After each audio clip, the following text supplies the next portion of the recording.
Ok. Buenas tardes.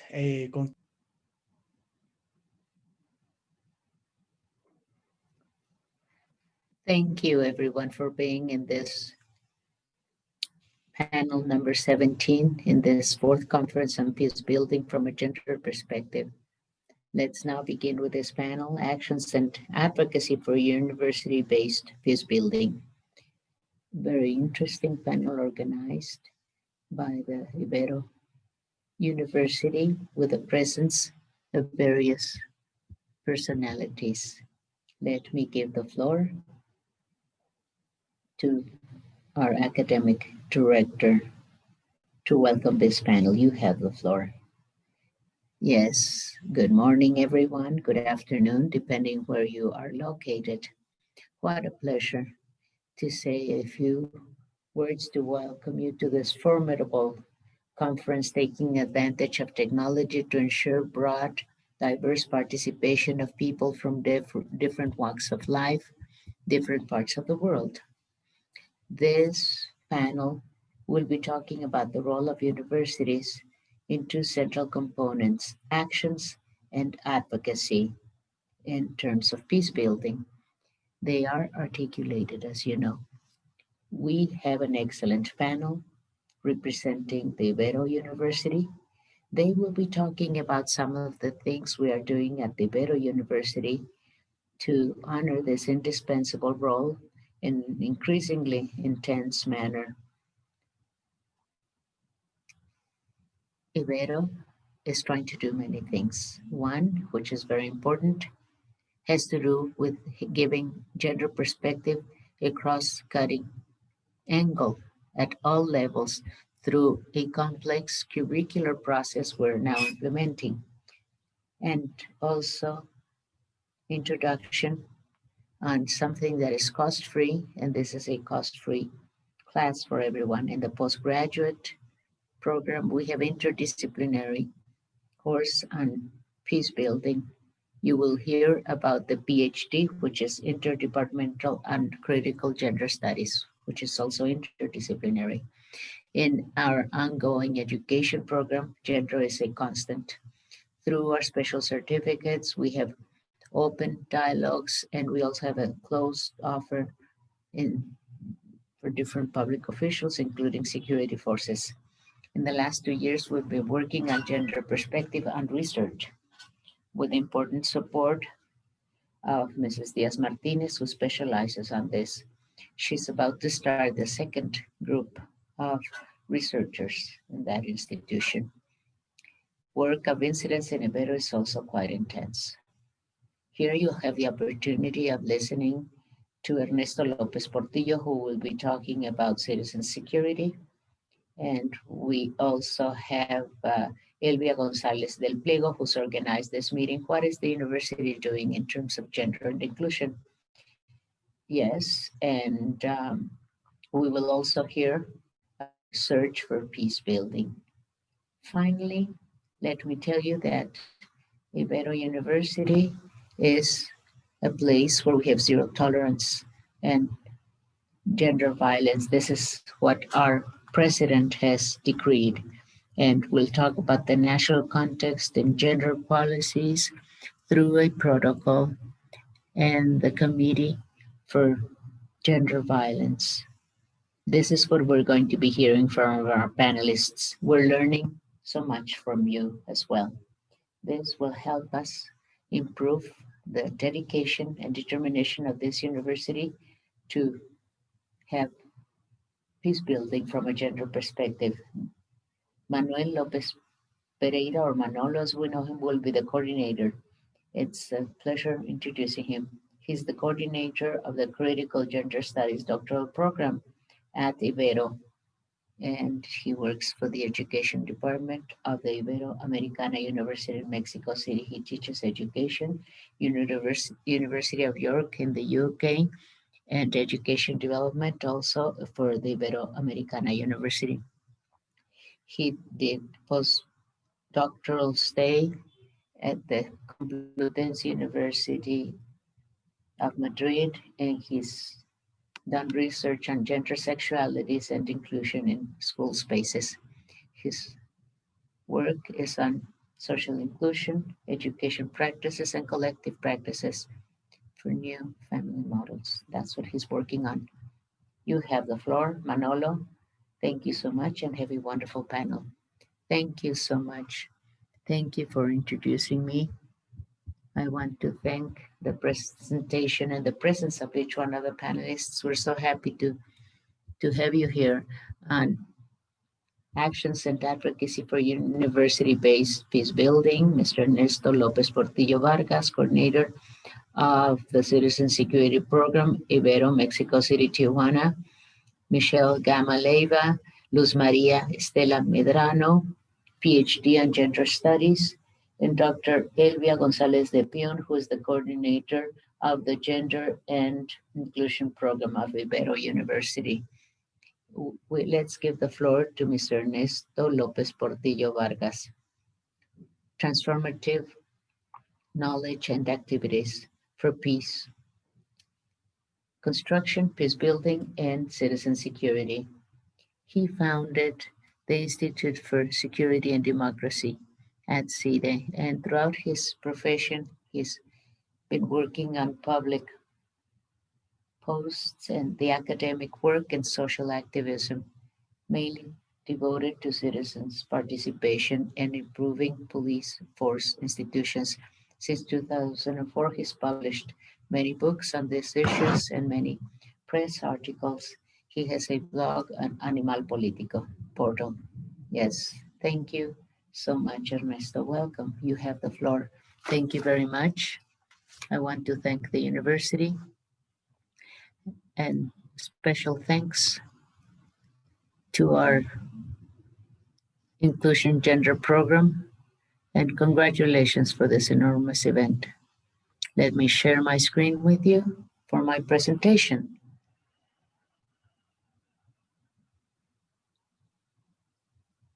This is my presentation from the competition of knowledge to the weaving or fabric of knowledge.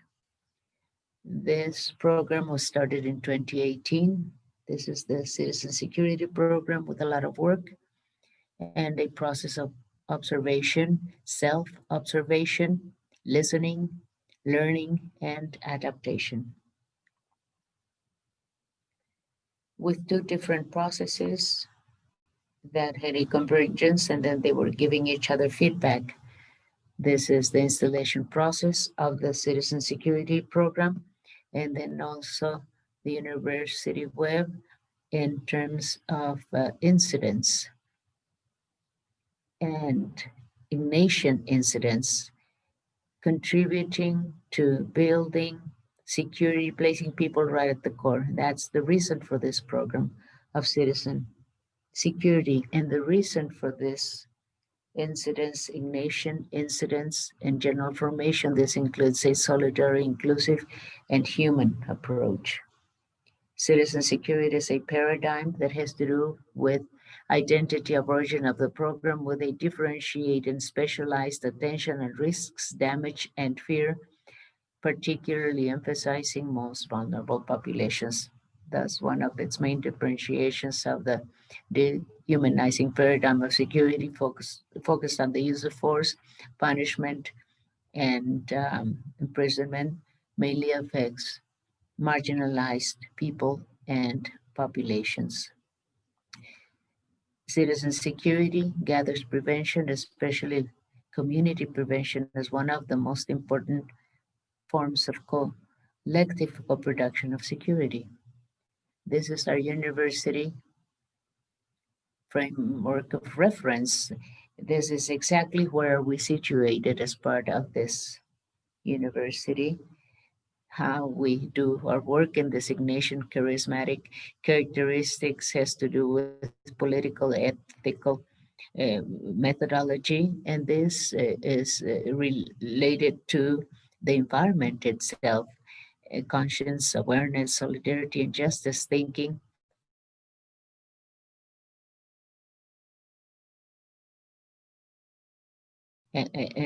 deep coherence insertion of the citizen security program, and this has to do with a very harmonious reference. It strengthens dynamic orientations for the adaptation of this program. And the program recognized itself first as a space of high specialization here at the Ibero University. This was our first identity.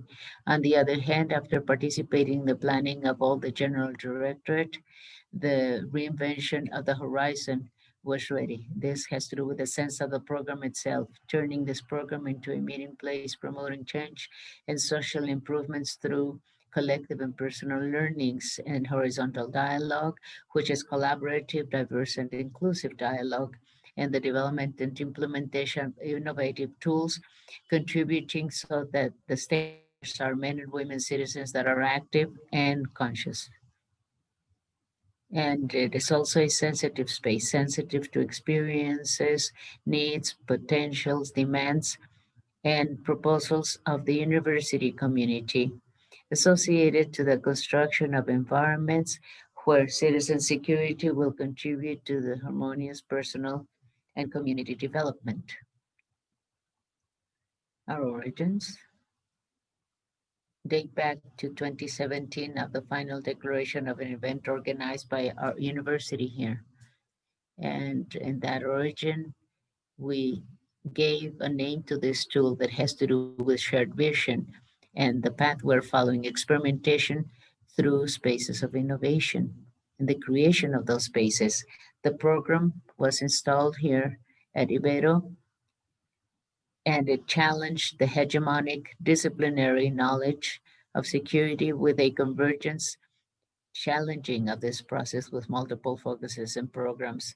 The support that this program offered for us to do this research, very profound research, as of 2018 and 2019, vis-a-vis social innovation laboratories played a fundamental role because it strengthened the tools of self-observation and self-critique that at the first quarter of 2019 were reflected in a horizon with a diverse angle vis-a-vis the original one.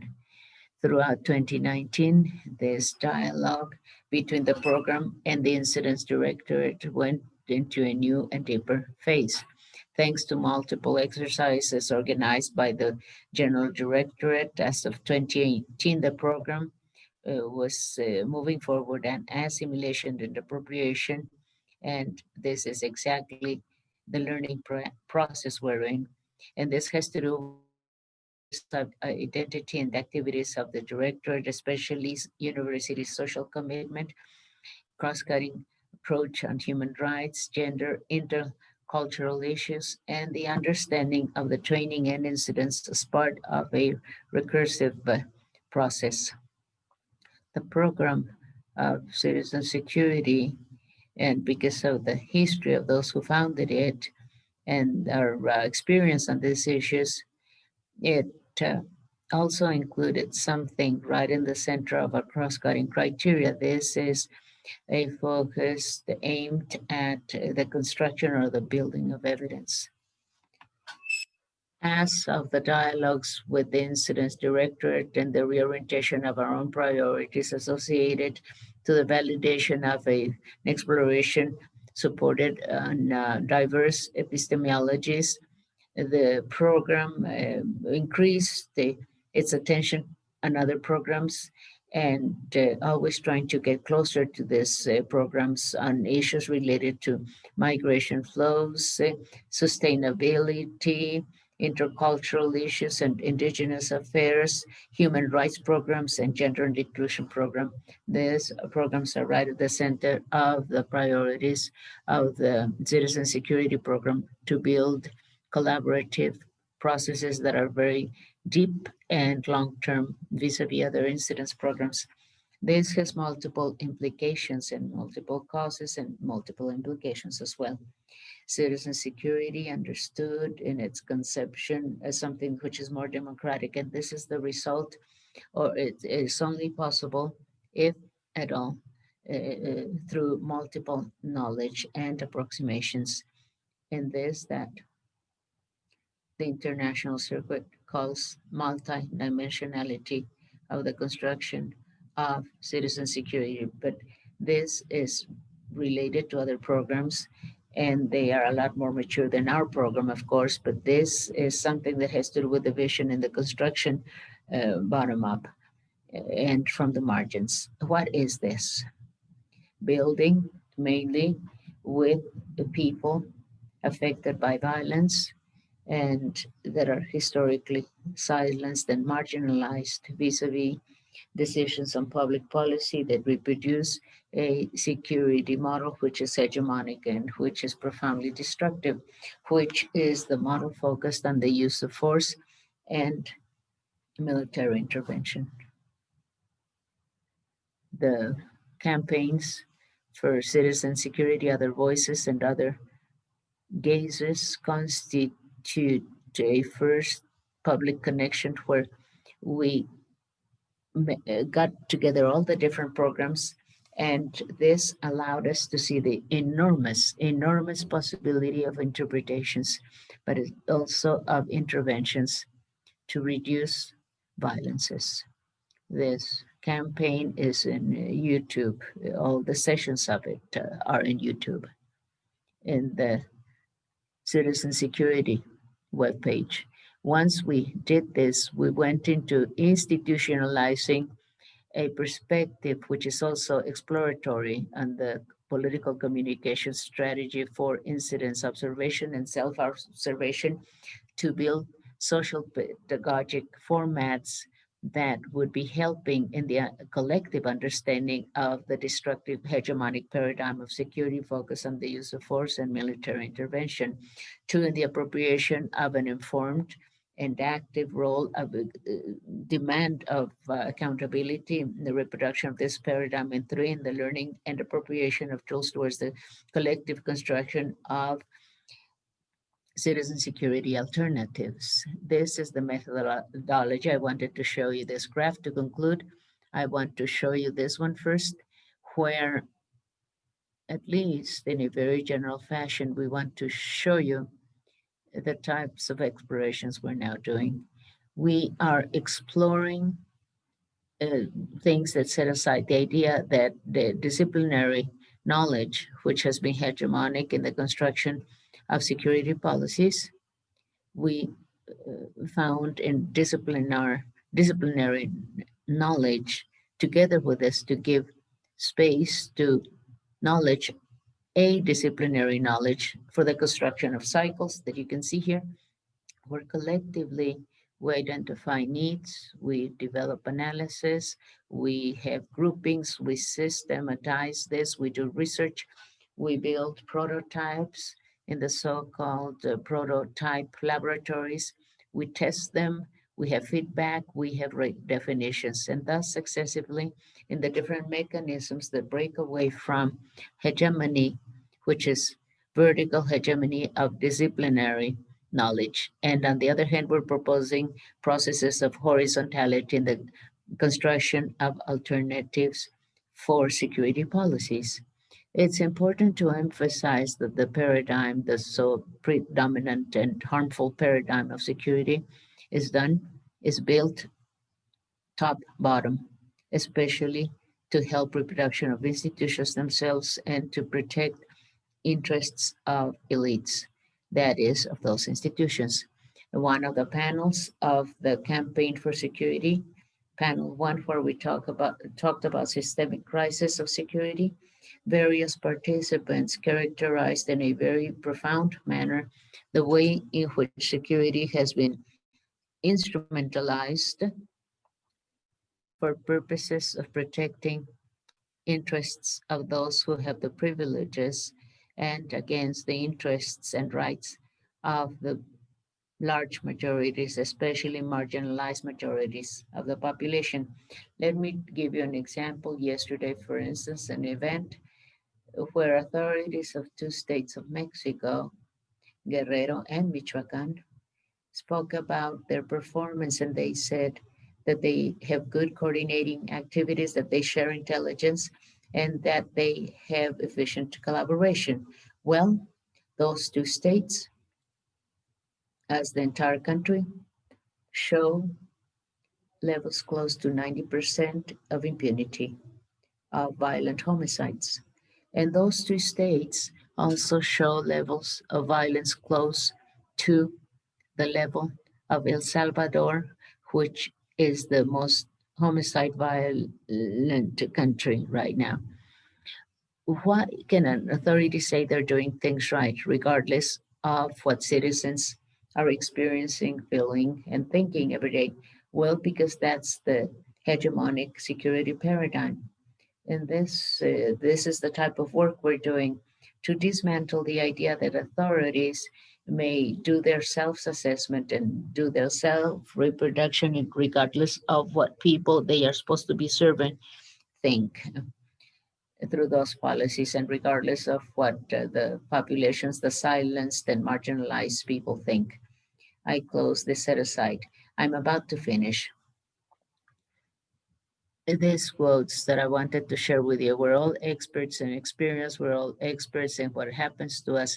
But until now, we have thought that knowledge is too influential, too whimsical, too contingent, that it's only noise and that we have to take this out from cognitive spheres to produce objectivity. Sorry. What do we do with non-certified knowledge, with knowledge of peasants who have knowledge of the indigenous peoples and knowledge of people who are building the social fabric that allow a society to survive, but that have no title showing that that knowledge is useful. And this collective knowledge, cultural tradition, or common knowledge are excluded from the systems. The academic and scientific discourse that does not recognize them as valid. This is Foucault, 2002. Thank you so much for your attention. Thank you, Ernesto. Thank you so much.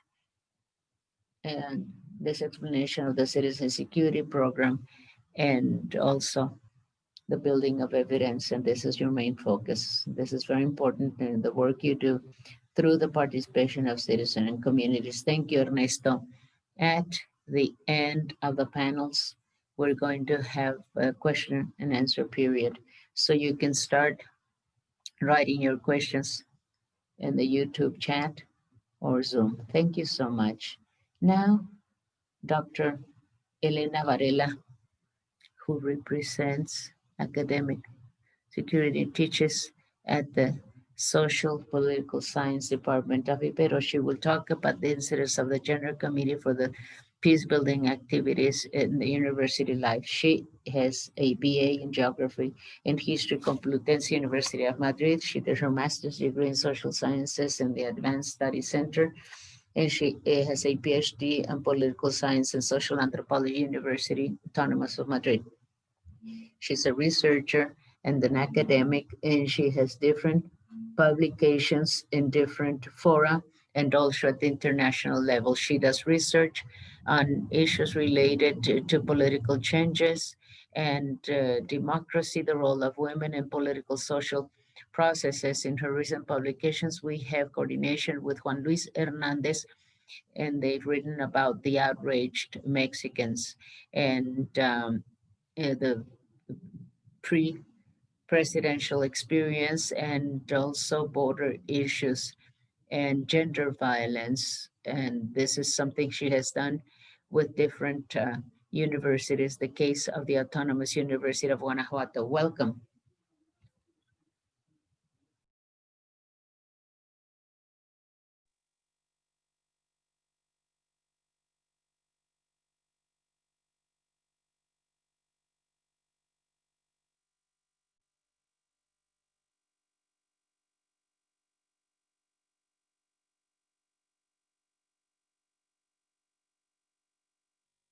It's a pleasure to be here with you, with those of you who are sharing this table with me. I'm going to try to fill this role as her representative and also to reflect on different things. They go beyond the university, beyond Ibero, and I think it should be good for everyone, so we understand what is the role that we want to have as a university. If you allow me to share my screen, just give me a second.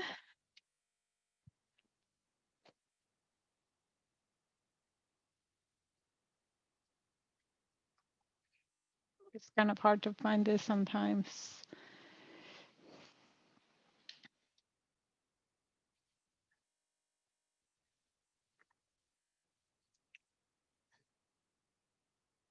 All right.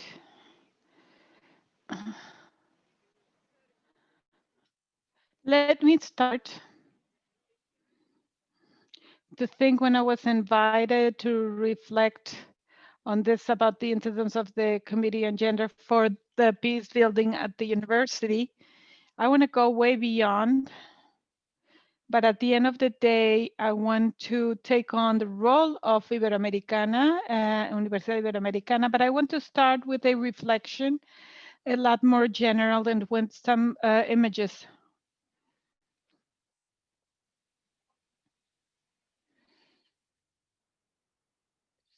This is the problem.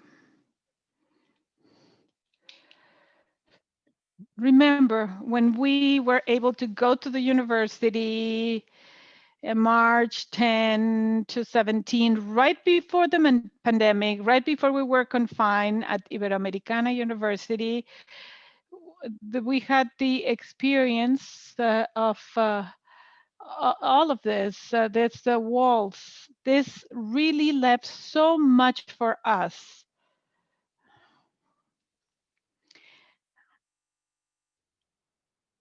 It might seem that the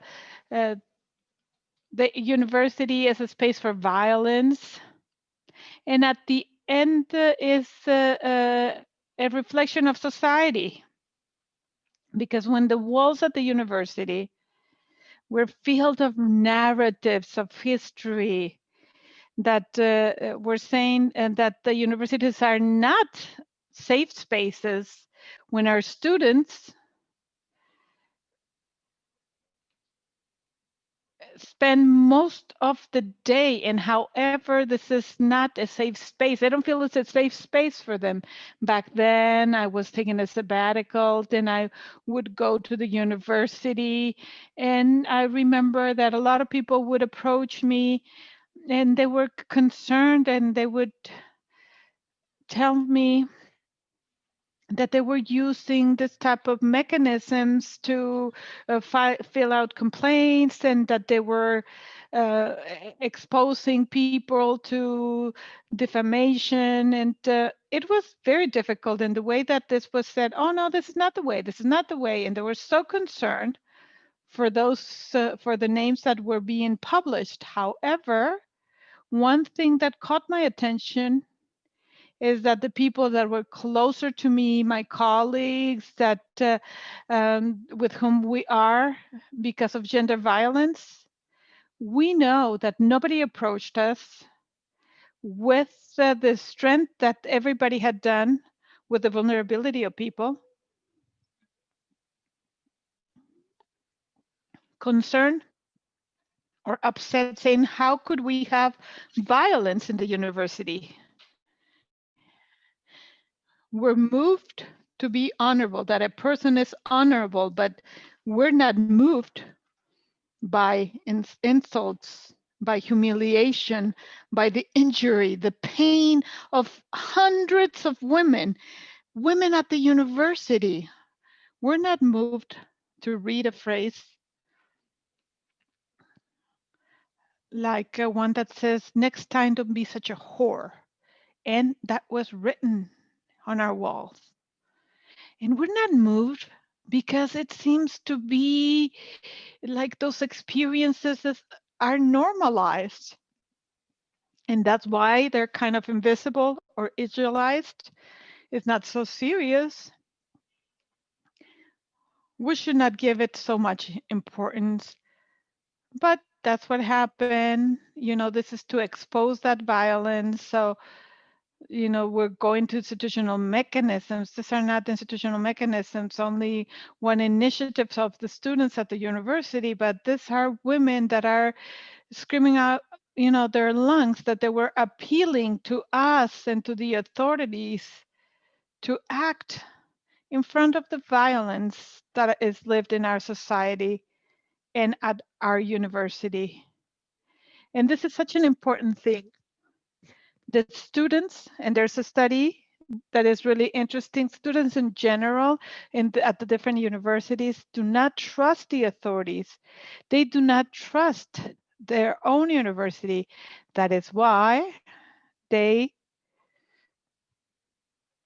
do not go to formal instances of the university, but they call and they claim to the universities and to face violence.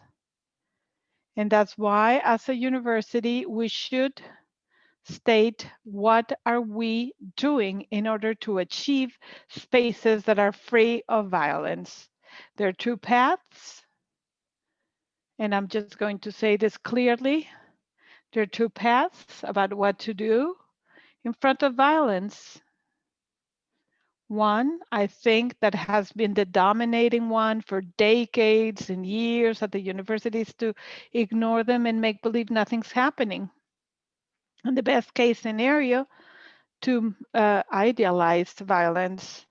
Well, maybe this is misinterpreted. Maybe they're talking to others. Maybe that's the way that they're always talking to the students, or maybe they are thinking about isolated cases. It's clear.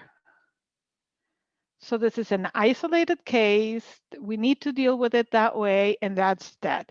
As we face this type of attitude, something else is to accept violence, to accept it and to act before it, to acknowledge that violence is not about isolated facts, but it responds to a structural problem. To get to this point is not easy, because we must recognize that a lot of the things that happen at the institutions is that they should be willing to change things. The next question that I ask is, what are the factors that have an influence in the way of acting? Because some are more inclined to act, and some other are defensive, and these things don't happen. And the things that have happened in the past few years. The first one is about the will of the authorities, and to look at different instances. It's very important to think that in order to see changes towards taking care of the problems of gender violence is the willingness of the authorities, that there's willingness to understand the problem,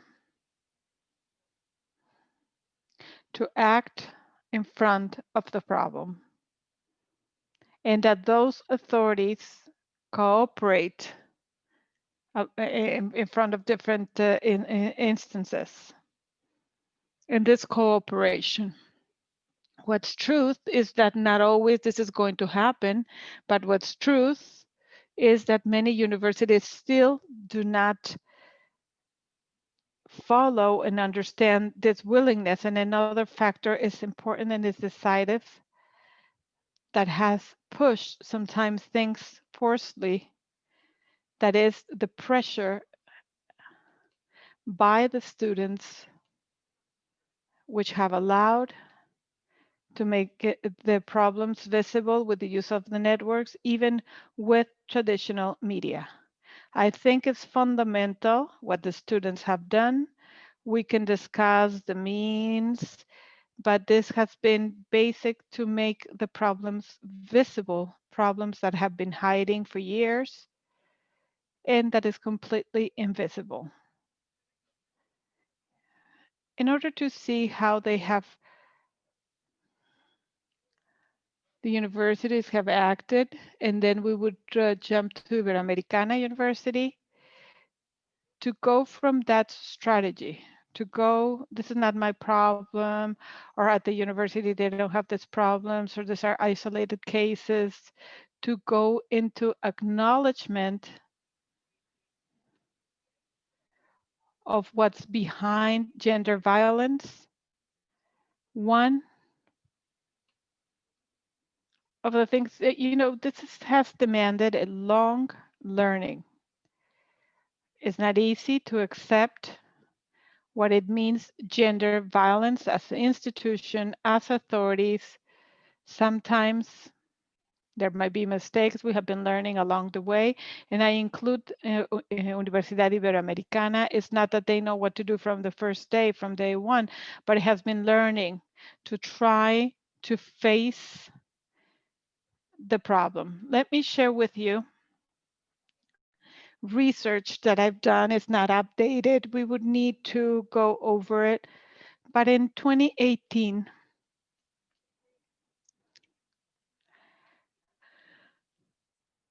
I started looking what were the universities doing in gender violence and how were they responding. So I went over 35 public and 10 private universities. And one of the things I did was to identify if they had any types of protocol for gender violence and the characteristics of the protocol. What I found is that about 49% were here. And from the other 10 had a protocol, or 8 had what I call the partial protocol. Like, for example, in one case, they had it for the workers, but not for the students, so they didn't have access to the document, or they were just giving general notices or general instructions, or they were only including one thing. From out of 35 public universities, only 10 in 2018 had a formal protocol. You can tell me how. And even if you go over, most include the formal protocol for the last 3 years. And this is an answer to the pressure of mobilization of students at the public university, or well, at the private university, yes. About 25% in 2018 did not have any type of program. I know that I need to update this, but 5 had a protocol, Ibero in 2016,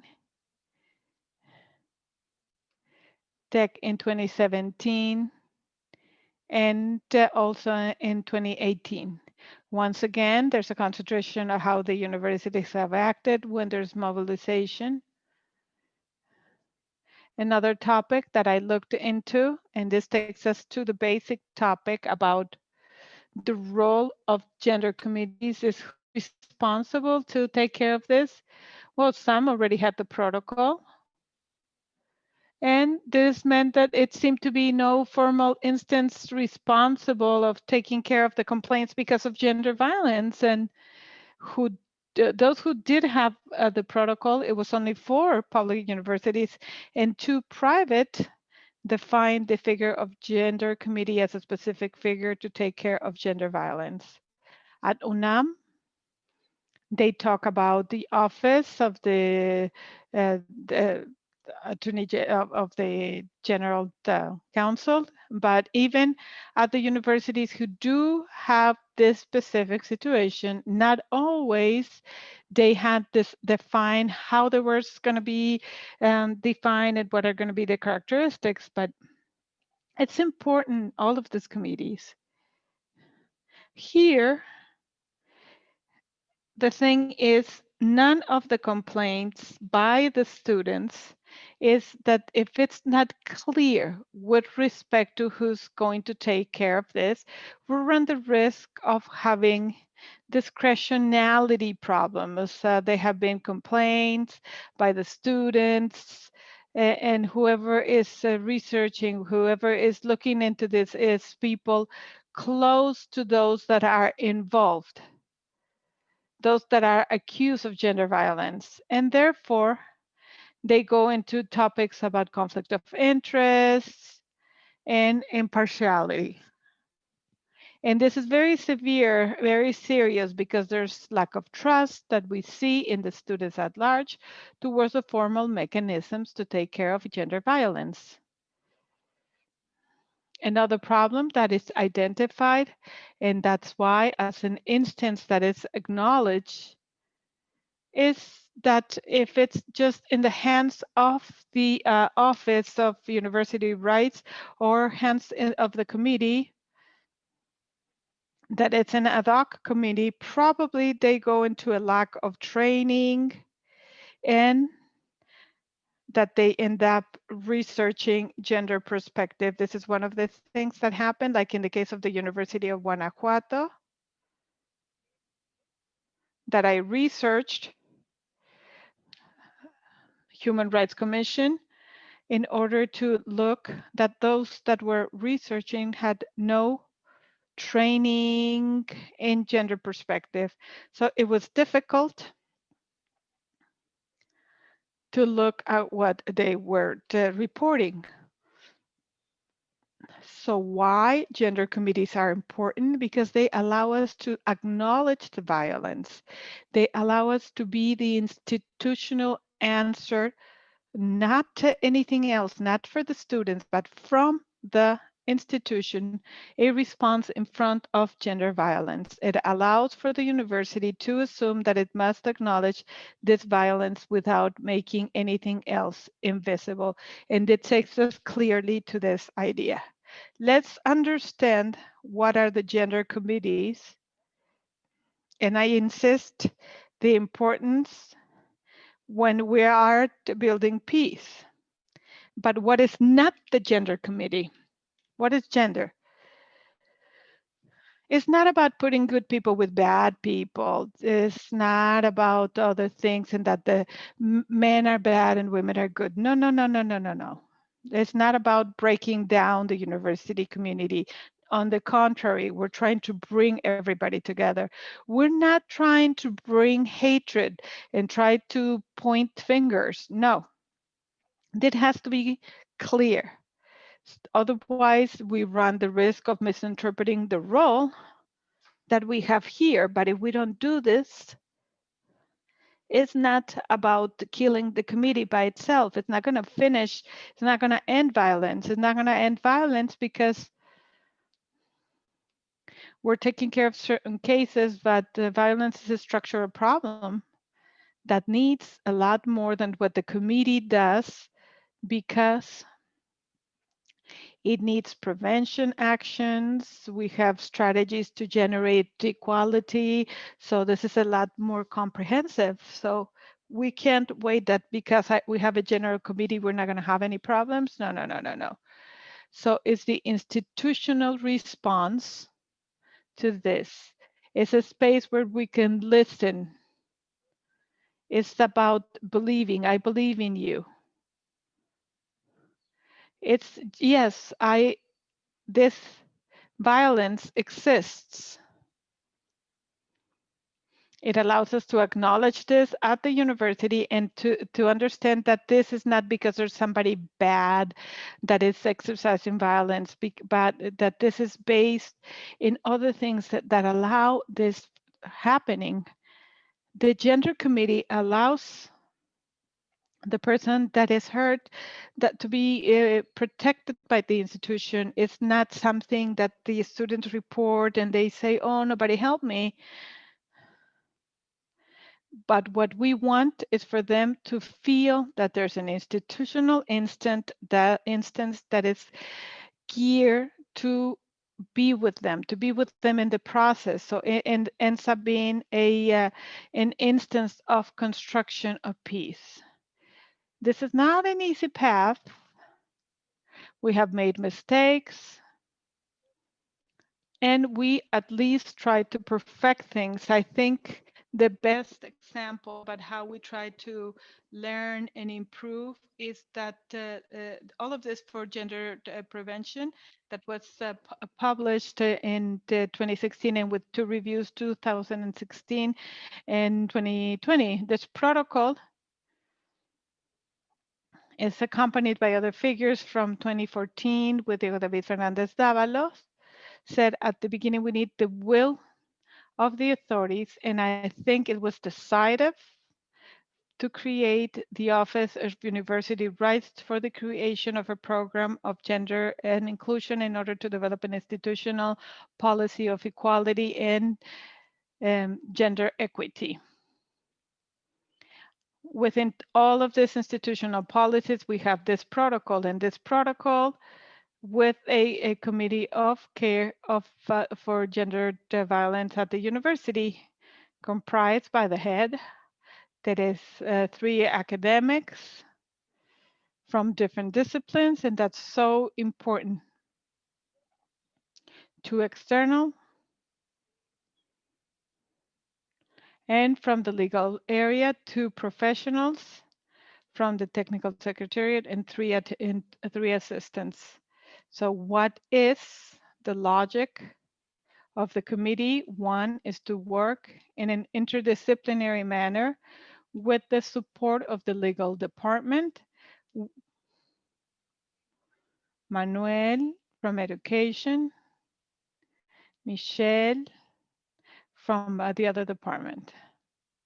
And what we have looked for in the last stage of the committee is to have a group with the perspective that is very horizontal according to a feminist point of view, working with working units in the legal department with other disciplines,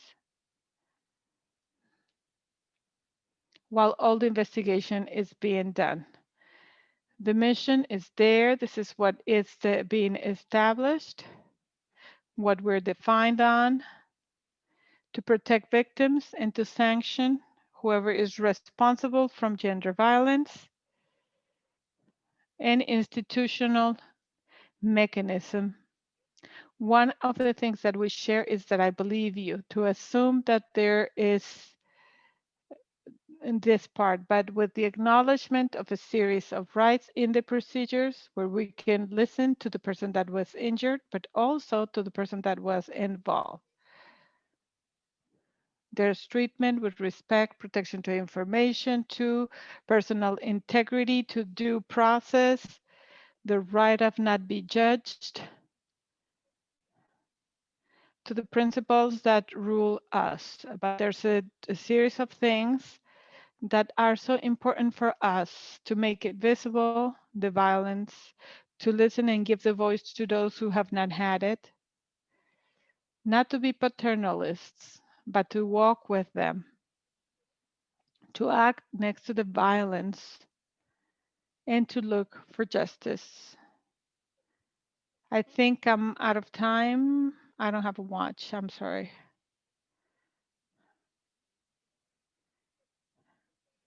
This is some information I just want to tell you with the current committee.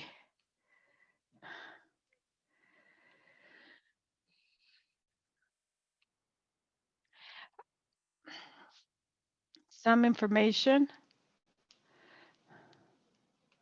Those of us who are part of the committee currently, we have received a bottleneck. It was not intentional, but you probably recall that when we were confined, a lot of us thought that this was going to last 2 weeks or a month. The activities stopped, and it took some time to go back in order to guarantee that we could take care of the cases through a virtual manner. And this took some time. This created, like a bottleneck. And we are convinced that by the spring, we were going to be done with the setback. I'm sharing with you how the complaints arrive, the type of complaints, where do we identify where the violence is, but who is getting closer? These are students, basically, with violence, but also complaints from professors to other colleagues and workers in the administrative part. In the case of 2020, the 26 cases that are under study, some were dismissed, but this investigation, 13 of them, we hope to have finished by the end of the year with a good number. Challenges towards the future in peace building. At the beginning, I said, when I started with the images, I was saying that the authorities do not trust in them many, but they demand that they respond before gender violence, because this is a big challenge that we have, those of us that comprise the institution, is to generate and to create that trust. At the end, we need to start providing results. We need to start seeing the space of our committee as a space where they're going to be heard, where there's not going to be any setbacks and nobody is going to take it against them. A space where they think that their case can be cared for. And as our authorities, the signals have been sent. This needs to socialize the protocol, to socialize the processes through the institutional pathway. And they can say, well, you know, this is not going to be worth anything. Well, there's different people that have said, well, you know, we somehow we have a lot of work of taking the information directly with other instances at the university. It's necessary, the willingness, but also the need. And we have to do this. And at the end of the day, what we must do is to guarantee that our students be there, because there are cases of male students that could be victims of gender violence. And any person in the community has a space where they can be listened in front of gender violence according to the existing, all the processes looking for peace building with the violence for a space of peace. Thank you, Elena, for bringing forward this narrative that allows us to see the dynamic of the violence and to acknowledge that it's so important to see, like you said, this is not just something basic that is done at the universities, and the importance of gender committees with the spaces where they can build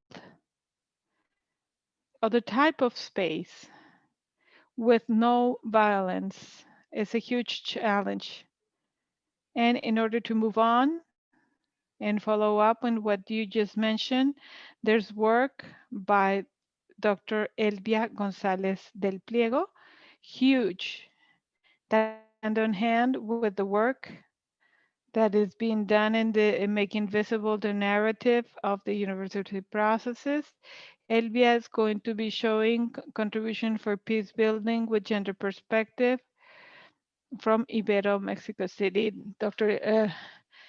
Gonzalez del Pliego Dorantes. She is the coordinator of the program of gender and inclusion at the Universidad Iberoamericana. She has a master in education, specialized in communication by them. She is also a master's in gender equality and PhD in gender studies. She was awarded cum laude and for her thesis, strategies for peace building and gender perspective. She was trained as a facilitator in the programs for strategies to increase resilience at the Center for Peace Building at the Smithsonian University. She has participated in the gender studies at the University of Querétaro, as well as in Mexico City. She has also worked for gender perspective prevention of gender violence in different classes and different school programs. Welcome, Elvia. Thank you, Manolo. I really thank you. I'm going to share my presentation.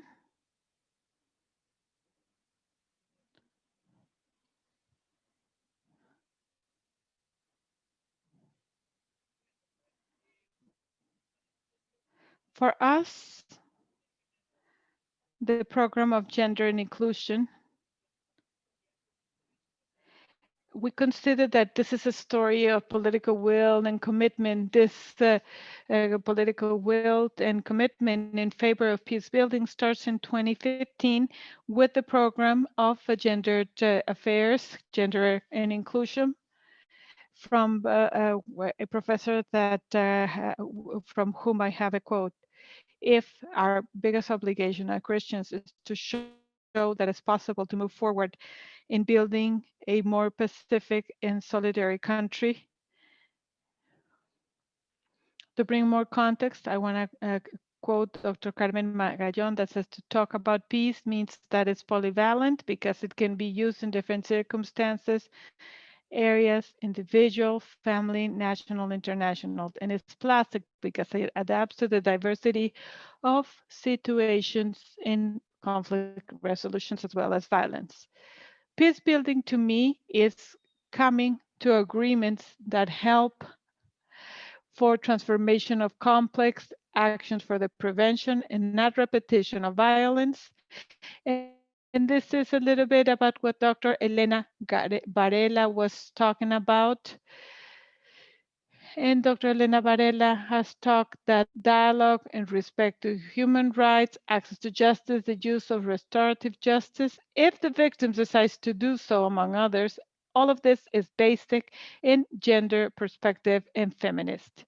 This peace building has an important dimension in individual and collective work to restore the social fabric, including the different efforts from the small cells in society, family, schools, university, women collectives, LGBTIQA, that are organized to participate in the different violences that hurt our society. Under the international framework, we started talking in the 70s about the different organizations. They issued recommendations geared to increase the acknowledgement and the exercise of human rights of women and opportunities. We have important world global conferences for on women, Mexico, Copenhagen, Nairobi, and Beijing. The governments committed to promote the Nairobi strategies to get rid of all the obstacles for women to participate in all areas of public and private life in order to guarantee success. This platform emphasized in different areas. One was poverty, education, training, health, violence, conflicts, economy, power, decision-making, institutional mechanisms, human rights, media, and environment. In order to emphasize on this, the strengthening and the autonomy of women in participation, inequality in all areas of society, including the participation in decision-making and access to power, are basic to achieve equality and peace development. As a framework, I just have it here as an initiative um, in our constitution in Mexico and other laws. just to say that there's an international framework of standards and national. This is not something that comes out of nowhere. There are international organizations that are pending all of this. In peace and security, 1325, and 1960 that talk about sexual violence. And this is a crime and also a crime against humanity. And we're talking about accountability. This creates a series of documents, frameworks, agreements that at the end of the day, we see within development when we see very clear the relationship between gender equality and the development and peace building. We see objective 5 in gender equality, objective 16, peace, justice, and solid institutions, and so on. The objectives for sustainable development, we had Ms. Belen Science share with us, where it's clear how the entire topic of gender is related with the different objectives in development, the importance of objective 16, participation of women in conflicts, negotiation, and also in everything else. All the objectives for development, women have an important participation. They have a relationship with everything, or they're related with everything. In the case of the Company of Jesus, we are a Catholic university and we belong to the Company of Jesus. We have a decree that mentions specifically the importance of university to work on these topics in gender.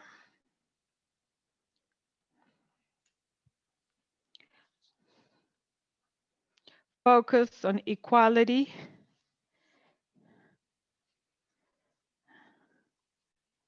There's a focus, and it's clear with the promotion of women in public life and the support of the feminist movements.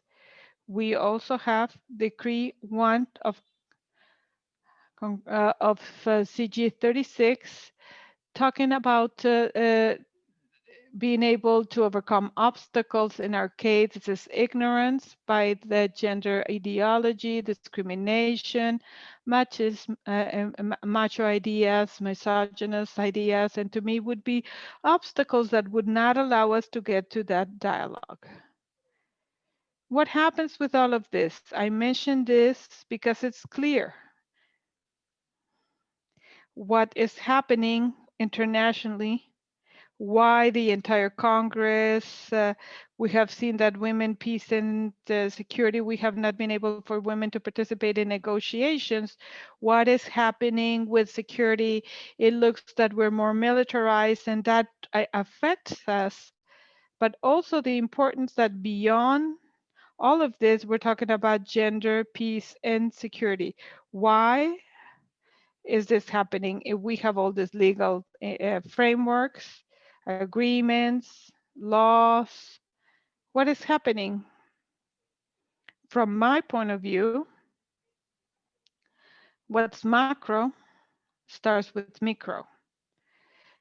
What is cities? We need to have a political will. We need to have a budget to look at gender perspective, not in one area, but throughout the university. And dialogues, agreement for conflict solving, taking into account. And this look that it might seem that we want to destroy the life of someone. No, this is just about seeing the same situation from different angles. To come to an agreement. But this is important. Yes, if we start from a university community, but not necessarily a society, all the different standards that we have. And I have some questions We are also responsible of violence as universities. Of course we are. What happens at the university is a reflection of what's happening outside. Another question is, where are our graduates? How is this impacting their decision in all the different areas where it interact? What it means? Is this something academic, or does it also include the personal dimension? Those people with different situations that support corruption, that act in a homophobic manner, that have violence because of, do we want that? Do we want for these people that graduate from that university have a title, and that they're people that they're like that where they interact? I think we will need to think about this with all the different strategies in gender and inclusion. The strategic lines are four. The first one is to look at gender perspective and university activities. We have gone through different congresses, activities, and the campaigns, information campaigns. We look at different documents, the protocol accompanying in gender perspective and their student plans at the university, prognosis, and all of this. We have participated in all of this, or we have also promoted. The next line is social incidents. We have projects with different groups in the population involving students. We participate also in different networks and also national and international organization, and also social life in Mexico, where we have other things. We're looking to develop actions that would help us to identify cultural violence against women and diversity, because cultural violence and this ideas that would justify and make it normal, the violence that happens. Somehow it justifies sexism, LGBT, and also another important item here is to be in favor of equality between gender and women to be free of violence, structural violence, to be against it, to look at different areas and to be able to learn and share actions, research, strategies like for peace building with gender perspective, and to promote the participation of different areas in the university. Well, this is related with trying to have inclusive spaces at the university. We have tried to promote this institutional policy of gender equality, including very clear LGTB community, because we have seen that the LGTB community is the one with more violence, where there's conflict. Throughout the pandemic, we have seen that violence against LGTB community, this doesn't happen because of the pandemic. It happens because some people think they can do it, because there's a topic about cultural violence in other protocol, very innovative. It included very clearly LGTB community. And our policies include all of these areas that have to do with gender perspective, social incidents, the academic personnel, administrative personnel, and studies with gender perspective, besides of gender prevention, where we have all of this. The protocol at the end of the day was published December 2016. And with all the work that we have done, it's so important to mention and to acknowledge everybody that has participated. As I said at the beginning of the presentation, we start with this, but we must acknowledge all the work that Dr. Elena Varela, Dr. Jose Luis Caballero, Professor Luis Felipe Canudas, Professor Jimena Avalos, Michelle Gama, Dr. Manuel Lopez, Carlos Valle, Professor Rodolfo de la Mora, Professor Dina Mejia, Professor de la Pesa, the Office of the Graduates, and also the academic areas that have worked. All of these people have joined us, have worked, had contributed, and we have all built a university that is a lot more inclusive, more respectful of human rights. I'm sure that I'm missing some areas, but we are against the clock. At the program, we have put together the different materials that have been placed in different banners in different areas. One has to do with inclusive language. We know that a language is not discriminatory. It's not discriminatory, but the way that we use it is.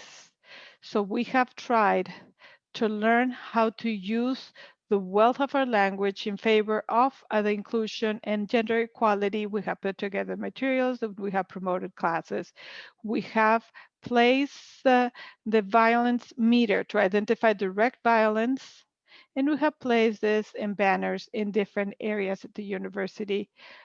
We have put together a campaign of violence ES, trying to work and avoid dialogue and to promote dialogue to avoid violence. All of this is done at the university community, which is a mirror of what's happening in the outside. We have done it as a campaign. It was big, it was hard, because at the end of the day, to see that all of this is part of our program, it was not easy. We have also put together materials for violence prevention. In this Congress of Peace Building with Gender Perspective, it started in 2017. We started with 6 conferences, and now we have 25 spaces between panels and conferences, workshops of safety with gender perspective, communication. And with this, we have created a network of universities and organizations in different parts of the world. It's a strong network. And we get together once a year at this Congress to talk about our experience, to share our knowledge. Something that is important to mention is something mentioned by Dr. Maria Villegas about gender, peace, and security. She has said that it's important to acknowledge all of this information, like Maria Eugenia Balandon. Dr. Villegas says that universities have an important challenge, opening the path and acknowledging to social activism. We need to acknowledge that knowledge comes from so many places, and not only from the places of privilege and power like the university. It's necessary to see dialogue and equality in women that are working in peace building, defending human rights, and also with LGBT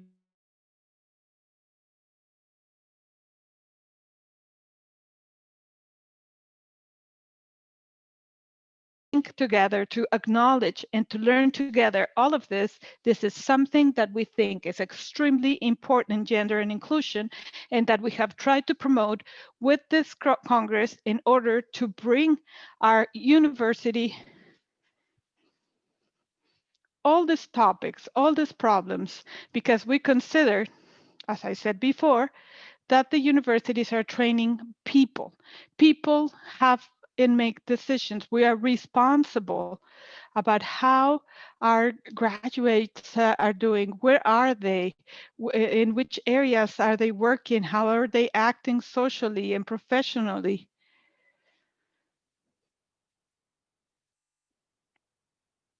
And you know, they promoted that to open the restrooms that are for all genders.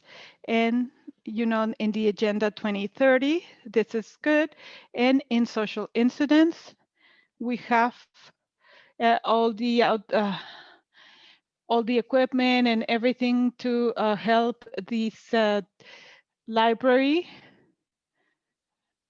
with FICSAC, the Department of Letters, at this library and gender and inclusion program in the reconstruction of the social fabric. And with our helps, our colleagues at the library told us that this work was acknowledged as work that is being done in Mexico in the achievement of the SDGs 2030. Another important initiative in the structural violence is the initiative of Ibero Women that promotes access to the economic rights of women. And of course, we have to have an influence in social transformation in gender and youth. We have this observatory that has been presented in 2019, and we have been working on this throughout time as part of the PhD in critical studies. And with Dr. Carolina Armenta, who is one of the people that have joined us in the different areas of the university. As we look at our observatory, is looking at the different discourse, teaching that through the different activities, we build the identity of gender in the population between 16 and 25 years of age. We have lines of action, sharing objectives and information with investigators. Our lines of action are several. Gender production, we have a podcast, which we work with other allies in favor of what we do at the university, the agenda of gender and youth, the web platform of the observatory, spaces to learn, to contribute. We have a consulting committee with the National Coordinator of Indigenous Women, the Confederation of Organizations in Favor of Peace. These organizations are part of the consultative committee, trying to have actions taking into account all the perspectives of all the organizations and that we see in peace building through the strengthening and obviously with gender focus. This is very quickly about what we're doing. It might seem that we are not, but the purpose is to create a society that is more fair, equalitarian, by building peace in our context and with the hope of having an incident through training our students, our personnel, and society at large. Thank you for everything that you have done throughout the years. You said so many things. You were talking about the peace building, trying to regulate conflicts and violence, and the way that you have presented peace building as the political will and the commitment of all of us. Thank you so much. Thank you, Elvia. To close this panel, Dr. Luz Maria Moreno Medrano is going to talk about the search of peace and justice from the demands of the original people, the need of networks from the universities. Luz Maria Moreno is a full-time professor in the Department of Education at Iberoamericana University in Mexico City. She has a degree by the University of Monterrey. She has a master's in the University of Harvard and a PhD by the University of Cambridge in the UK. She has worked in intercultural education, methods of participative education.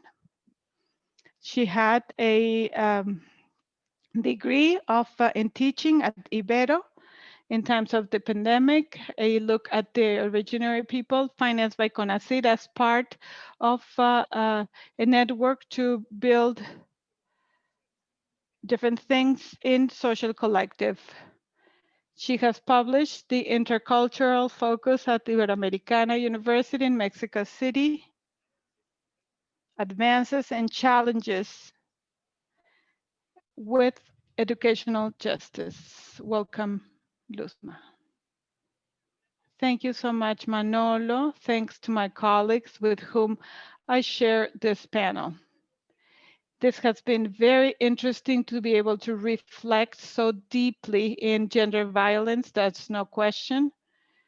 Hopefully, we can have time at the end of this panel to be able to take questions, comments, and to be able to have a dialogue on these important topics.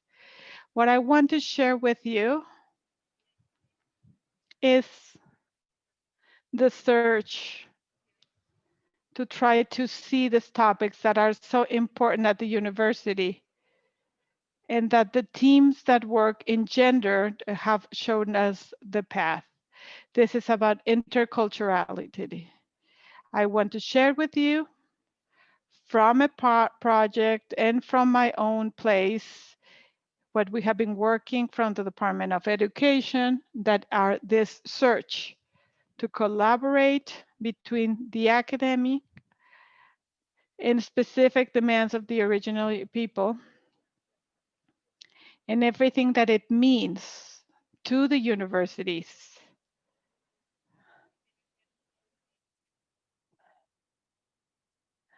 We can start by sharing what we have around this cross-sectionally and interculturality we want to be able to achieve through our plans and programs that we are developing, that we can achieve, that our graduates understand the realities from different places and that they adopt critical postures, that they're open to appraise the knowledge of others in different manners, different ways, and how they do things, and so on.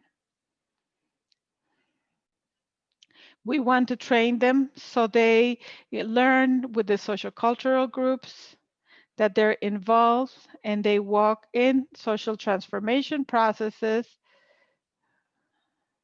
and the acknowledgement of the diversity, and also that they look at racism and discrimination to build a society that is fair. We believe that this builds the agenda of peace that we're looking for in the different areas. In order to achieve this, we have tried to define, we don't want to call them competences, but capacities that we are able to identify the different team that is working on this. Eugenia Legorreta. And we're trying to understand what it means, the part that is intraculturality, that has to do with the capacity where I appraise my own group of reference from a critical point of view, a reflexive self-esteem that looks at the critical analysis in the group of reference. As we know, if we want a diverse university, this means to question groups, privileges of some groups, and the reproduction that we have, everyone as social beings in reproducing classism, discrimination, and so on. That would be the first area for learning. Transcultural is another one that has to do with the capacity to acknowledge and to relate with others, being aware of asymmetries and the mechanisms of intention and exclusions that are part of verbal and nonverbal speech, the different spaces of interaction, positioning in a critical manner before the inequities and social cultural injustice. I want to question how is my relationship with others. We have another area that we want to focus. And in the construction, in this situation, is something that allows us to understand and to value other ways and the focus of the knowledge from the position of equality. And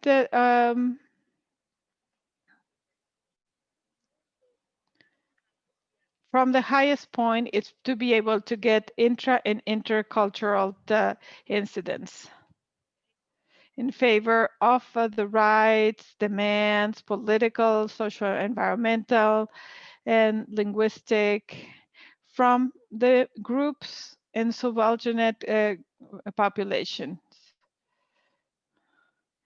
The original peoples, LGBT, the people with disabilities, and to promote changes, not in a paternalist manner, but through our own group of reference, and also to contribute in the mobilization of our own privileges. I want to share very humbly the TOMI educational project in the degree in education and pedagogy, where we have tried to bring our students with the people from the Otomi communities after they were moved because their home was damaged with the earthquake in 2017. And from that point on, the project has had a lot of problems. It's becoming so complex about accompanying a project like this that is framed within an organization like indigenous councils and the government. So we start with this collaboration with the visit of Marvi Chui to Mexico City in order to request the signatures in her candidacy for the presidents, and there were so many collectives and mobilizations. We met and we were able to get to know each other, and all of us in education, we were trying to accompany her children, their children's in strengthening their reading and writing skills. So through practice, we started with the students that were getting their degree as teachers in education. They have been working.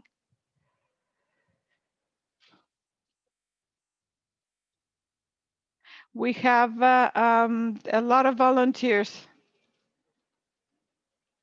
The lack of the situation, students in this type of conditions. So firsthand, they're reading, and they're at the sidewalks, and it's a reality. And this really have to demand to justice, human rights, discrimination. And we can see how the educational phenomena go beyond the schooling topics, and they're a lot more complex, and they need transdisciplinary outlooks. I'm going to give you a small video by one of the students, and you can see Manolo, or do I have to share and then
This is just a small example of what the students, the education students have done and to try to take care of this realities. This has been about interculturality, and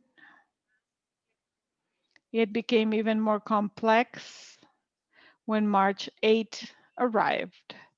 So here, everything started moving with the manifestation and with on March 9th, where everybody stopped and we started to dialogue, to talk to the women and with the women in the camp and what have been their experience in violence. So the girls decided to put together their own cards and to march together on March 8th. So here there was also something about how the different topics of ethnicity, gender, violence, social rights, and everything so specific. And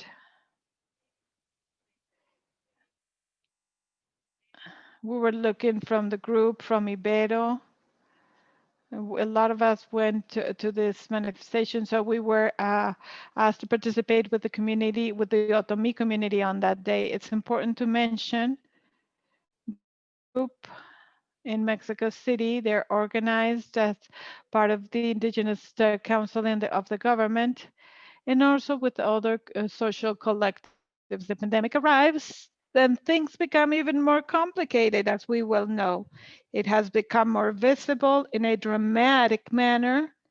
The inequities, the lack of fairness, poverty, and we tried through different collectives, the project, Jean Feltes, ICIA, the problem of incidents, PI, indigenous problems, Comunar in Tarahumara, to try to see how they were facing the pandemic in health, education, different social collectives with the original groups.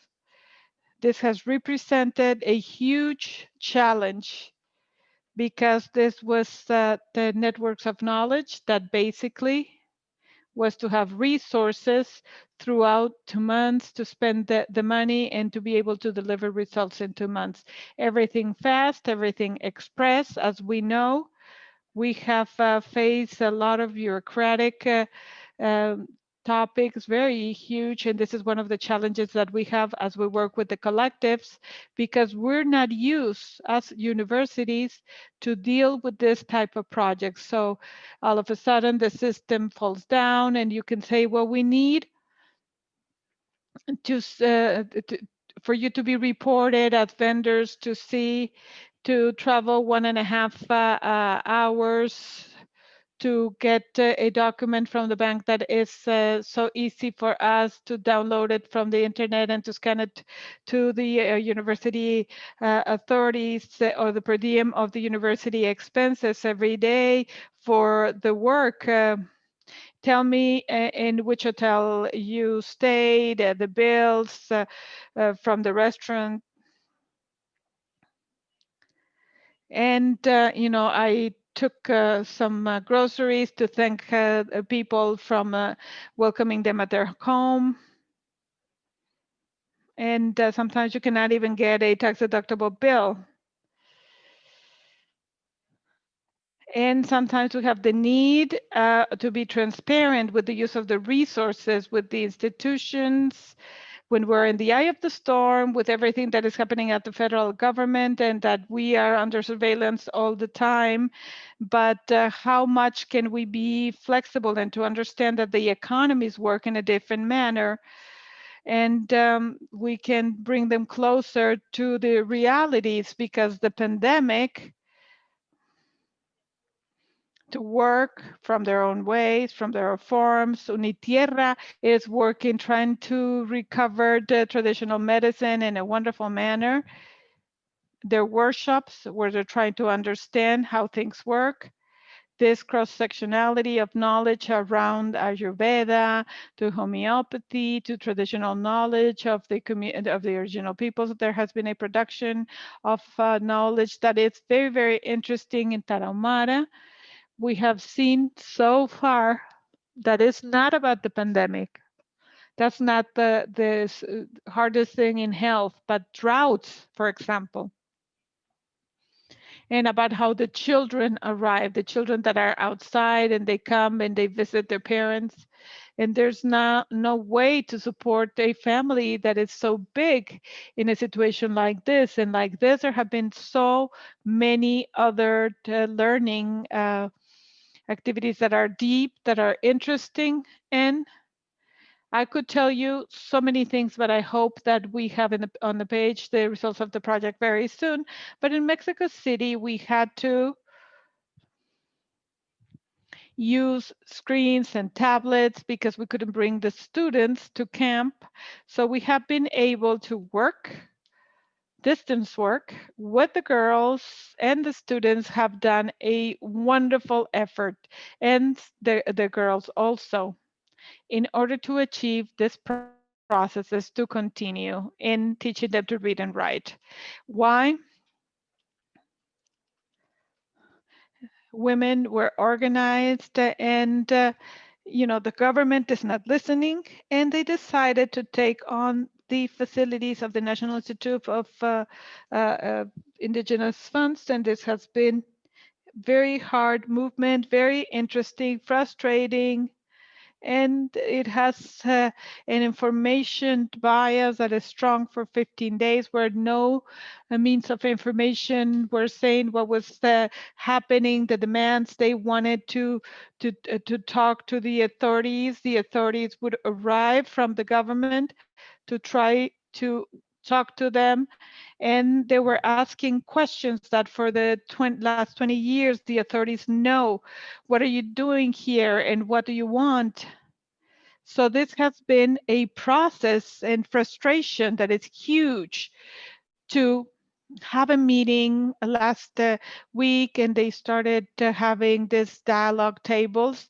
But that doesn't mean, as investigators, that the processes were already designed in September, but this changed radically in October. So how do we walk this people with their demands, with their needs? And they said, well, I'm doing better. Let's have school here, right? And also our students from the master's degree, and they have been working, trying to make it visible, to try to make this possible. And one of the interesting things is not only is this focus in their demands as Otomi people, but they're trying to move forward with the demands of other communities and other the demands of environmental justice, the refinery of Dos Bocas. There's so many other things with the militarization of the Zapatistas communities. In order to raise their voices. Everything that I'm saying very quickly, the work from the academia for peace building. These quick reflections. First, to know if we can be or not the academia that is synonymous of a political neutrality, different fora, like programs of incidents, where we're trying to look at this, and where we had, it was so interesting to see, why do they talk about all of this matters, right? And how do we position ourselves, and how can we talk as a university, a plural university that allows to talk from all different topics with critical way of thinking and the violations of their rights, and to fight for interculturality in this type of projects and how we need to focus in social problems. So we need for teams that know about gender, that know about human rights, that can help us in every area. We can respond to different things in an isolated manner. I don't think so.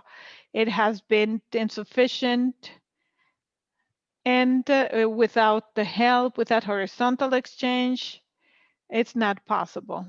How do we contribute to peace building from our context, from our academic context? This is another topic that we have right now, to rethink how we go from the being mad, from being upset, to the proposal to look for the spaces that would allow us to live in a different manner in the middle of an environment that we have, or so much frustration. On the other hand, the challenges that we have for peace building is to make this visible in racism in the daily activities and institutional policies, the same way as we're making possible the gender inequity. I think we start to see racism in our everyday relationships inside and outside the university, to strengthen the linkage with projects and communities, from fighting in the original towns, in the acknowledgement of their rights, and how we can serve demands that go beyond our university agenda. On the other hand, as a university, I think we need to train communities to try to decolonize this power situations in the learning processes. And this is what we're trying to do with the cross-sectioning of the programs. This is not about training or to professionalize the trainers, but to be trained with different criticism, that we should be able to share what are we doing, how can we make it possible to build proposals that help peace. This is what I have, Manolo. I thank you for the opportunity to share this experience with you. Thank you, Luzma. At the beginning, you were talking about this idea that allows us to acknowledge this inter-epistemic point of view that I think is so interesting. And this is when you have this relationship between the academia, the social incidents. I've seen a transformation in the students, and the commitment, political will, and the commitment with each and every one of you. Thank you. Thank you, Luzma. Thanks to all of you. Thank you for the panel. If you agree, what we can do is we have 3 questions that we could share, because the work that you have done is so important from the university. And this constant work, and what we're doing is important. What we're doing is constant fighting to trying to position in peace building, which is essential, and it's essential right now. These questions are very general, but I think they allow us to visualize what is the experience that you have in the projects or programs that you have taken on. What can we do further down the road? What can we do from other dimensions? The first question would be, what are the factors that you consider have an influence in the way that the universities act in order to have actions and incidents in peace building? What are the factors that you think that have an influence in this project? What are these learning activities that you've had in your programs on or projects to know that this indigenous community, as Elvia was saying, when we have this campaign in the restrooms, it can be controversial, that this type of situations, this learning that we have, do I have to do? What do I have to do in the next project that I'm going to come up with? And at the end, what are the commitments that we have as a university, this commitment, this will that I must have as a university to generate actions that really build spaces for me? Very generally speaking, whatever you want to answer, the 3 questions maybe. And if somebody wants to add, to start, somebody dares to start answering, maybe I will. I think that the first one, the factors that have an influence, Manolo, I believe that there's no question in political will. It's clear. Without a clear political will, this is not going to be possible. And other factors that obviously, as a coordinator of the gender program, I'm the coordinator of the program, but I said there's a regulatory framework, there's a series of conventions, there are international organizations, there are laws that mandate these topics about gender. This political commitment and the political will has to be very clear with these topics. This is not peace building from the right, where everybody loves each other and we love our neighbor and all of that. No. Where that neighbor goes into this problem in gender, but we have this hermetic constructions that we, you know, that is maybe COSIC and the LGTB community, maybe that a professor is, you know, just injured or attacked, that there's sexual harassment or just harassment, and, you know, maybe somebody with a PhD and how am I going to affect their image? No, you can't do that. I think one of the things at the universities is that we have been lucky and we've had the advantage of having the political will. But I believe that it's basic that all the universities have it, that there's a political will that is translated into a budget, because at the end of the day, maybe I can say whatever I want. But if there's no money to do it, there's going to be just ill intentions. And this is a budget that in order to have actions in these topics, we need to have the standards, we have a protocol, but we need to be from the bottom of the regulations. You know, the respect to human rights, to equality of genders. This has to be clear. A policy of equality and gender equality. There are, you know, there's a superior regulation.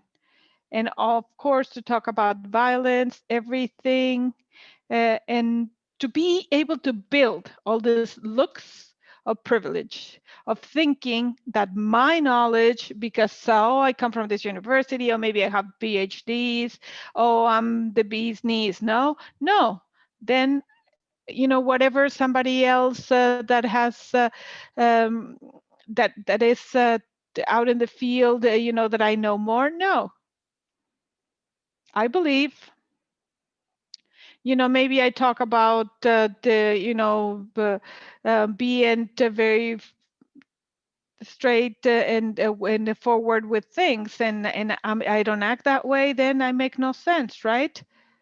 Now, Ernesto wants to share something with us. Okay, Ernesto, you have the floor. And then we go with Elena. Important things, very important things. It reminded me in the 90s, one of the first books that I read on citizen security by somebody from Argentina. I'm sorry, but I don't recall who was the writer. He was talking about the dismissal of the academia with respect to citizens' security. The reform of the judiciary system. I could make this a story very long about the disregard that we have lived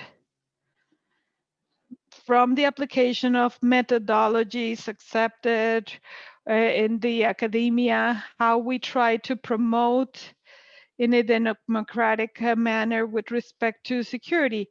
Resistance comes from all places. Universities have been part of that resistance.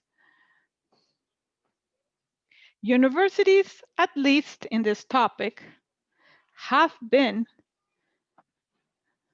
part of the CNTs that do not allow for a linkage of the security policies for evidence, and particularly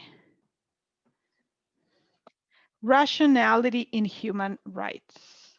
We have discussed this with the students. This is a really interesting activity to see, and we can see how the public power defines itself as successful in so many ways. As I was saying earlier, regardless of the experience of lack of security and violence that people suffer. And the universities just are silent, historically silent in this topic.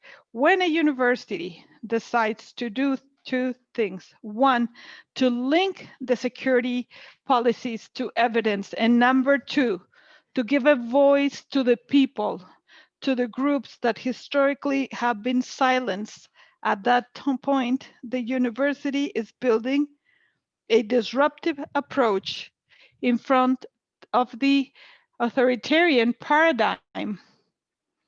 So the university has arrived late, very late. I recall a quick anecdote is that when we designed a project, the one that I know as the pre-project, we proposed a National Center for Investigation and Security. And we were told that no, the national system of social security, of public security was not an academic project. This is an attitude that sets us at the margins, and that's what I want to underscore. Our university has taken a very important step. From where we are, the Citizens Security Program, it takes a huge step when we say we can't accept the security policies to be self-reproduced without going through the evidence and rights. I close by saying what we do with the Citizens program. It has a program that has constant monitoring. We are there via civil.ibero.mx, where we publish constantly evidence with respect to what's going on with militarization. And if the militarization is not producing violence and there are groups that are silenced, and the universities do not speak and are part of a paradigm.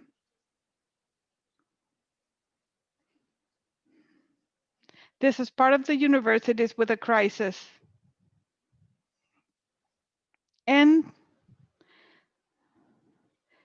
between 2000 and 2017,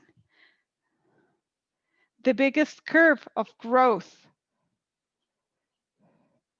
just under what we have, and the universities are quiet. Silence at the universities is part of the political commitment of the universities, where at the level of the states, we understand the universities as part of the political project. And this breaks the possibility of building an independent approach with its own identity that would discuss all of this. Thank you. Thank you, Ernesto. We go with Elena. Very quickly, because we're running out of time, I want to start with the topic about commitment. I think we need to be very clear, and we're spaces of information. I don't understand this training if this is not linked to, and from this, we have to see what the university has to be committed with, and it's not easy. It's not easy. There's non-neutrality in politics. It doesn't have to do with anything else, but to see from the side of those that have less, that have no voice, like Ernesto was saying. I join everything that you have said with respect to the will. I said that in my presentation. The will of the authorities is key. The different factors, but there's something else. Elvia mentions in her presentation about, and Ernesto mentions is to assume that we create violence. No, we create violence when we are quiet, when we minimize the violence, when we justify, say, maybe you misinterpreted this, what the teacher said, oh, don't exaggerate, and maybe at that time as universities we are generating violence. No, we generate violence when we exclude, when we organize an academic event but there's only men, and that's very relevant because this generates violence because we exclude the voice of women. To what Elvia has said, I think it's basic, the need to understand as spaces that not only we reproduce, but where we generate violence. And I think that in order to move forward, I believe that this doesn't happen overnight, and this cannot be imposed. This will has to be accompanied by spaces of reflection and dialogue. And this is a long way with so many obstacles, and we must assume this as such. I think is one of the biggest things that I have, and it is necessary to have a dialogue to try to move forward. Otherwise, we're going to be butting heads. But there are things that cannot be justified, where we have to act in an open manner without being afraid. If we start avoiding certain problems, and we're going to continue in this situation. Thank you. Luzma, do you want to say anything? Just want to thank you, Manolo. I think everything has been said. I think one of the challenges is that what we have for the time I've been at Ibero, I think that these topics are because we have a team, we make a team with other departments, with our colleagues that are here working. They want to work from different points of view. In the way that we work, that go beyond all of this with competitiveness. And I think this topic about the universities is so important, because otherwise this is not going to last.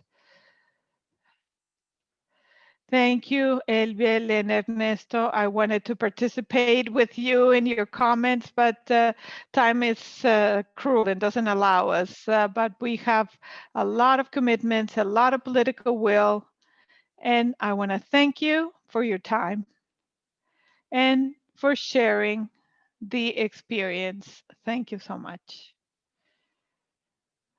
Thank you, Manolo. Thank you. Thank you, everyone.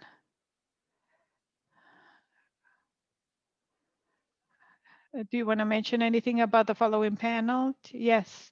Thanks, everyone. This has been an excellent panel, and it's going to be in our YouTube channel.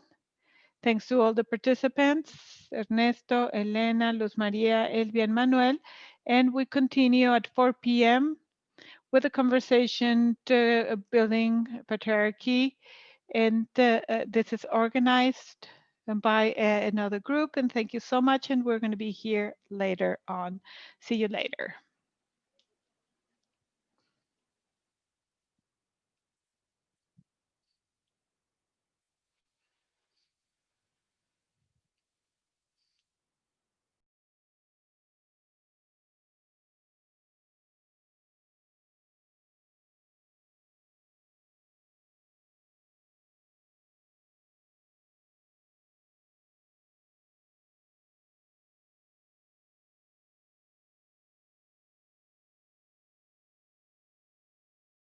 El que me recomendaste de Familias y Educación para la Paz, híjole, qué bárbaro. Muy, muy interesante. Pero bueno, ya. El de Francisco Pozo está buenísimo. El de Francisco Pozo está buenísimo, sí. Buenísimo. Sí, digo, yo no sé, yo espero ver que se haya entendido como que, porque al principio mencioné lo de los convenios y las convenciones, era nada más para decir